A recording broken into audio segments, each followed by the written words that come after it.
আসসালামু আলাইকুম। আমার নাম রোনা। আমার বাসা মানিকগঞ্জ ঘিউর থানা। তো আজকে আমি আমার হাজব্যান্ড, আমার বিষয় আর আমার ভাসুরের বিষয় কিছু কথা আপনাদের কাছে শেয়ার করতে চাই। সো আপনাদের যদি ভালো লাগে চ্যানেলটিকে সাবস্ক্রাইব করবেন।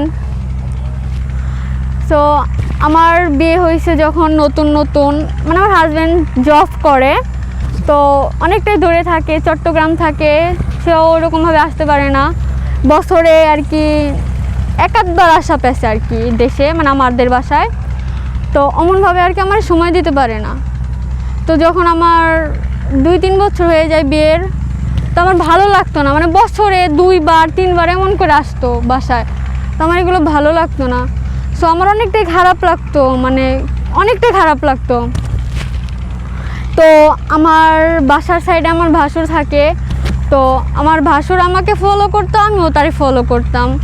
মানে উনি আমার দিকে অনেক তাকিয়ে থাকতো, আমাকে কিছু বলতে চাইতো, কিন্তু সে বলতে পারতো না। তো কেমন ভাবে যেন তার সাথে আমি ইমোতে অ্যাড হয়ে যাই।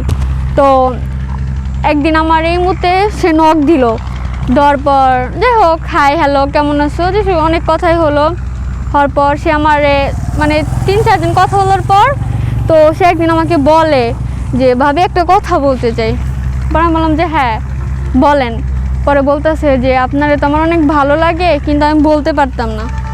তো আমিও বলে দিলাম তখন যে আমার আপনারে খুব ভালো লাগে। তো এইভাবে কিছুদিন কথা বলতে যাই হোক এমনি দেখা করতাম, থাকে বাসায় না। তো একদিন অনেক রাতে আমি তারে আমার বাসায় ডাকার পর সে আমার রুমে আসলো, তো আমার সাথে থাকলো। মানে তার সাথে আমার এতটাই, মানে তারে পায়ে আমার এত ভালো লাগছে, যেটা মানে আমি 3 বছর আমার হাজব্যান্ড যেটা আমার দিতে পারি নাই তার থেকে বেশি। মানে আমার এমন অনুভব হয়েছে যে আমি তার কাছে পেয়ে গেছি। মানে পুরা এক রাতে আমার মনে হয়েছে যে তার সাথে আমি না জানি কতদিন থাকছি, আমার এমন কিছু একটা মনে হয়েছে, এমন কিছু আমি একটা ফিল করছি। তো যাই হোক এমন বেশ অনেক দিন আমি থাকলাম। আমার হাজব্যান্ড আসতো, তো মানে আমার সন্দেহ করতো না। তো যখন আমার হাজব্যান্ড আসতো তো আমার ভাসুরের সাথে আমি কথা বলতাম না, তার সাথে যে আমার টেক্সটের মাধ্যমে কথা হয়তো ওগুলো আমি আর কি ডিলিট করে দিতাম। তো যাই হোক কথা, মানে আমার হাজব্যান্ড চলে যায়, আবার সে আমার কাছে আসতো।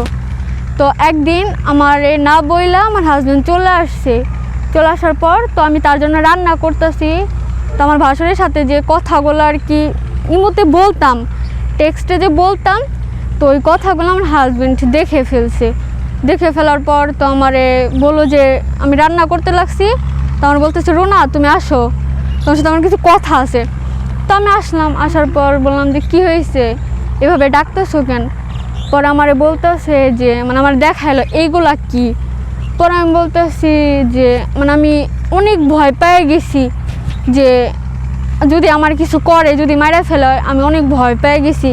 ভয় পাওয়া যাওয়ার পর আমি মানে আমার নিজের ঘাড়ে দোষগুলো না নিয়ে আমি আমার ভাসুরের ঘাড়ে দোষগুলো দিলাম, যে এমন সে আমার অনেক ডিস্টার্ব করতো, আমার অনেক ভয় দেখাইতো।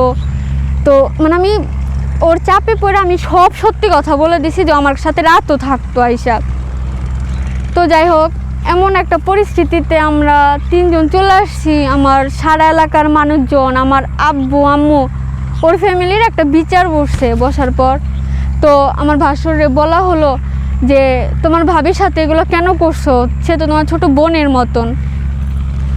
পরে যাই হোক ও মানে আমার দোষটা না দিয়া ও নিজের ঘাড়ে সম্পূর্ণ দোষটাও নিজের ঘাড়ে নিছে, যে হ্যাঁ ভাবির আমি ডিস্টার্ব করতাম, সে আমার সাথে কিছু করতে চাইতো না, আমি সেটা জোর করতাম, অনেকটা আর কি ভয় দেখাইতাম। একা বাসায় থাকে একটা মাইয়া মানুষ, আমি অনেক ভয় দেখাইতাম দেখে সে আমার সাথে থাকার জন্য রাজি হয়ে গেছে। তো মানে তার কথাগুলো শুনে আমার অনেকটাই মানে অনেকটাই খারাপ লাগছে ভিতরে, যে মানে আমি আমার নিজের দোষগুলো ওর কাছে দিছি। মানে আমার তো ইচ্ছা ছিল বিধায় ও আমার কাছে আসছে, তাছাড়াও কিন্তু আসতে পারতো না।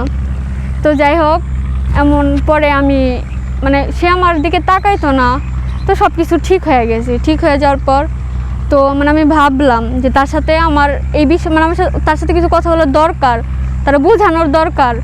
তো যাই হোক তারা আমি একদিন ডাকার পর তার হাতে পায়ে মাপ ছিলাম, যে ভাইয়া যা করার করছে, আমি আপনার ছোট বোনের মতন, তো ভুলটা কিছুটা আপনারও ছিল, কিছুটা আমারও ভুল ছিল। তো ভাইয়া আমরা এই আগে যেভাবে চলাফেরা করতাম ওইভাবে না কইরা এখন মানে ভাই বোনের মতন চলাফেরা করি। পরে যাই হোক আমরা আমাদের দিকটাকে ঠিক করে নিছি। সো আমি চাই না যদি এমন যদি কারোর হাজবেন্ড যদি বাইরে থাকে, তো তার দেওয়ারই কি তার বাসুরই কি, তারা আপনারা এমন চলাফেরা করবেন না, এটা ঠিক না। আসলে আমি তো আমার নিজের ভুলটা বুঝতে পারছি। আপনাদের যদি তাদের কারোর সাথে যদি সম্পর্ক থাকে তো বাদ দিয়ে দেবেন। এই বলে আমার কথাগুলো এখানেই শেষ করতেছি। খোদা হাফেজ।